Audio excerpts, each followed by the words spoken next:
Why did ABBA break up in 1982? Hey! So, today I want to talk about those final years in ABBA's active career. Why did they break up in 1982 in the first place?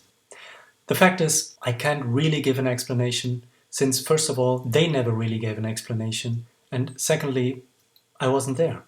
But we can try to approach it by looking at what we saw and heard from that time, and of course, by listening to their music. And those last two albums, especially The Visitors, their final one, are reflective, melancholic and dark. ABBA always had that image of being very approachable and close to their fans, opening up, yet still maintaining that mysterious aura. And with their final songs, they really opened their hearts and souls and let us be part of their inner lives, musically and lyrically.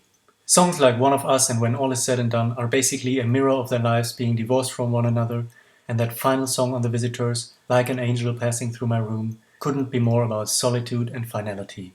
Long-awaited darkness falls, casting shadows on the walls.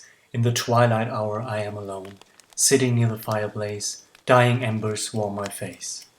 Half awake and half in dreams, seeing long-forgotten scenes, so the present runs into the past, now and then become entwined, playing games within my mind. Like the embers as they die, love was one prolonged goodbye. We only hear Frida's voice, some synthesized strings, and the sound of a ticking clock. The song ends with that ticking clock ending abruptly. Frida found the perfect words for its symbolism.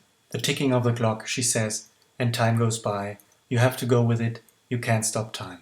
You can't stop life going on. This was ABBA's way of farewell. How can you possibly top that? Well, with your final recording, of course. The Day Before You Came is so unique, often considered their greatest masterpiece, and, to me, one of the best songs I have ever heard. You could write an entire book about the music, the meaning of the lyrics, and that unforgettable music video, which really is more than that. It's a masterful short film. That very long sequence at the end of the video, when the train disappears into the mist and leaves us on that desolated railway station, has been seen as a metaphor for ABBA reaching their end. And we could say the very same about the video for their final single release, Under Attack, when at the end all four members disappear into the light. This mood of finality is also perfectly captured in that incredible artwork of their final album.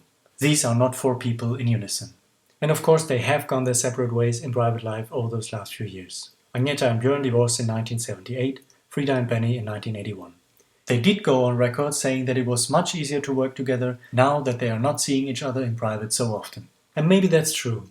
But we could also observe that we weren't seeing too much of them either anymore. March 1980 was their very last concert tour ever, and when they returned to television as a group in November 1982 with their final singles, it has been more than 1 year since The Visitors, and even in 1981 they didn't do too much promotion for that album, so over those last 2 years ABBA have gradually slipped away from television screens. I'm not saying they weren't on TV at all. There are some fantastic performances and TV shows from that time too, but generally speaking, especially compared with the years before, their TV presence was few and far between. During that period we also got several solo projects from the ladies. In August 1981, Frida did 4 TV shows for Swedish TV, where she performed live in concert with other artists. In November that year, Agneta released a Christmas album with her daughter Linda, and in the summer of 1982 she would act in her first movie, which was also, as far as I know, her only acting effort. Frida released her solo album Something's Going On in September 1982, its title definitely having a strange ambiguity to ABBA's situation, of course completely coincidental. And around that time Agneta released another solo project, the single Never Again, a duet with Thomas Ledin. These solo activities from the ladies can even be traced back as far as 1979, when Agneta released a solo compilation album for which she wrote a brand new song that was also recorded in English as The Queen of Hearts, and this time Frida acted in her first and only feature film. But of course it was also Björn and Benny who wanted to try something new towards the end of ABBA, and together with Tim Rice they wrote the musical Chess in 1983 and 1984.